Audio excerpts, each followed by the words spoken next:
আজকে আমাদের আলোচনার টপিক হচ্ছে দ্য পারপাস অফ ক্রিয়েশন।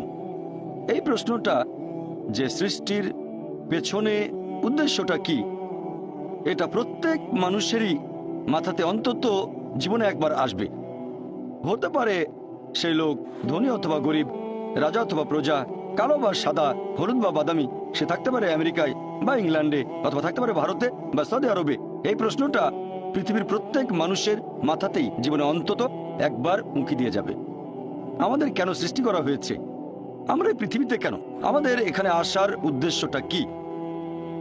আর পৃথিবীর বেশিরভাগ মানুষই মনে করে যে অবশ্যই এখানে একজন সৃষ্টিকর্তা আছেন, মানে সর্বশক্তিমান ঈশ্বর, আর ঈশ্বরের কারণেই এখানে এসেছি। তবে সামান্য কিছু মানুষ আছে যারা বিশ্বাস করে না যে সৃষ্টিকর্তা বলে কেউ একজন আছেন, মানে সর্বশক্তিমান ঈশ্বর। আর তারা মনে করে যে এই মহাবিশ্ব সৃষ্টি হচ্ছে পুরোপুরি দুর্ঘটনাক্রমে, আর আমরা মানুষরাও এই পৃথিবীতে এসেছি এরকম দুর্ঘটনাক্রমে।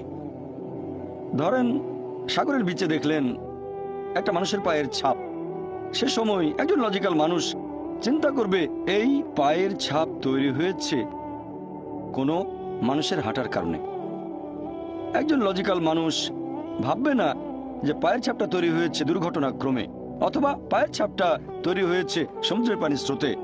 যখন পানি চলে যায় তখন পায়ের ছাপ তৈরি হয়। একজন লজিক্যাল মানুষ বুঝতে পারবে যে পায়ের ছাপটা তৈরি করেছে কোনো একজন মানুষ, এটার একটা উদ্দেশ্য আছে, কেন এটা তৈরি হয়েছে। এখন এই প্রশ্নটা যে সৃষ্টির পেছনের উদ্দেশ্যটা কি, এর উত্তর দেওয়া যায় দুটো দৃষ্টিভঙ্গি থেকে।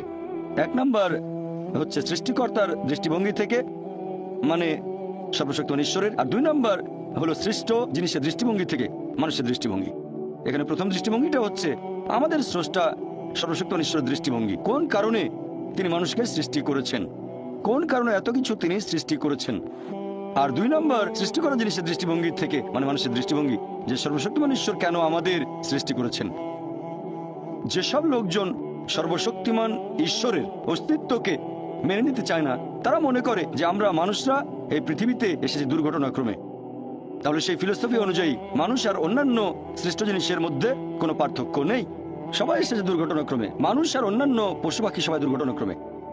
এই লোকগুলোর জীবনে নির্দিষ্ট কোনো উৎস নেই, তাদের অস্তিত্বের পেছনে কোনো উদ্দেশ্যও নেই, আর তারা অন্যান্য পশু পাখির মতোই জীবন ধারণ করে, খায়, তারা ঘুমায়, আরাম করে, বংশবিস্তার করে, ব্যাস।